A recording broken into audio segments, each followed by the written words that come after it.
Okay, mpenzi mtazamaji, bila shaka ujambo na afya njema kabisa, na mashabiki zangu, nina kila sababu ya kuwashukuru sana sana kwa upendo wenu mnaonionyesha ya kwamba tuko pamoja kabisa. Asanteni sana sana.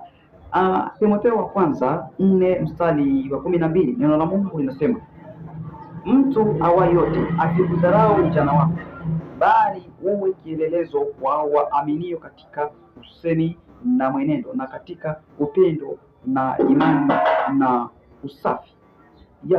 Okay. Kwa nini nimesoma maandiko? Kijana kama kijana mwenzangu, nataka unielewe kwamba namaanisha hivi.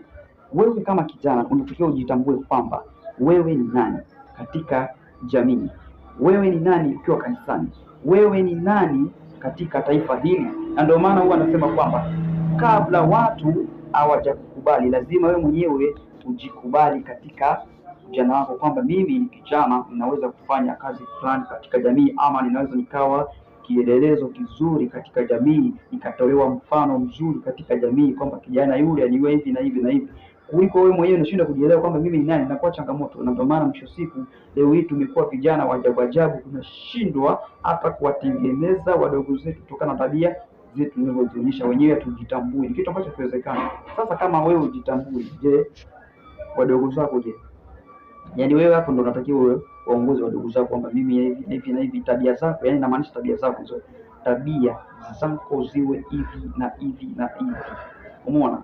Kile mwisho siku tunashinda kujitambua wenyewe kama wenyewe. So wanataka kufanya kitu kimoja. Naomba ujitambue kwamba wewe ni nani katika jamii, popote pale ulipo na ujana wako, jitambue kwamba mimi ni kijana, nastahili kufanya hiki katika jamii, au nastahili kuwa hivi, nastahili kujitambua kwamba tabia zangu hizi na hizi zinaweza zikaniletea thamani ama heshima katika sehemu yote pale nitakapokuwa nafanya kazi, sehemu yote pale. Asante sana kwa kusikiliza. Nataka utambue hilo kwamba ujieleze kwanza wewe mwenyewe.